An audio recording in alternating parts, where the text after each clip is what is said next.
டேய் இங்க என்னடா பண்ற? பாஸ், நான் லவ் பண்ற பொண்ணுக்கு காளிமுத்துங்கிற பையன் கூட இந்த கோவில தான் எனக்கு கல்யாணம். அந்த காளிமுத்து எப்படியா தட்டி தூக்கிட்டு கல்யாணத்தை நிறுத்தி பொண்ணை தூக்குறதான் பிளானு. அதுக்கு தான் என் பங்கு கௌதம் உள்ள இருக்கா. என் ஃபோனுக்கு தான் வெயிட்டிங். இப்போ ஃபோன் பண்ணா கரெக்டா இருக்கும்.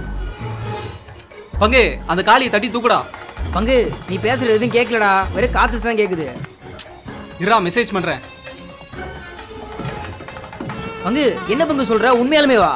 பின்ன உன்னை ஆசீர்வாதம் பண்றதுக்காக உள்ள அனுப்பி வச்சிருக்கேன். சொல்றத செய்டா. சரி பங்கு, நீ சொன்ன மாதிரியே செஞ்சு முடிக்கிறேன். என்ன விக்கி இப்படி அசிங்கப்படுத்துற? ஃபோன் ஒரு நிமிஷம் கொடுறா. கால் செட்டிங்ஸில் அக்சசபிலிட்டி அப்படின்றதுல நாய்ஸ் ரிடக்ஷன் ஒன்று இருக்கும். அதை போய் ஆன் பண்ணி வச்சுக்கோ. இப்போ சரௌண்டிங் நாய்ஸ்லாம் கேட்காம அவங்களுக்கு நல்லா கேட்கும். டேய் விக்கி, உன் ஆளுக்கு கௌதம் தாலி கட்டிட்டான்டா. டேய் அப்படி என்னடா அவனுக்கு அனுப்புனேன்? பாஸ், தட்ரா காளியன் மெசேஜ் பண்றதுக்கு பதிலாக கட்ரா தாலியன் மெசேஜ் பண்ணிட்டேன் பாஸ்.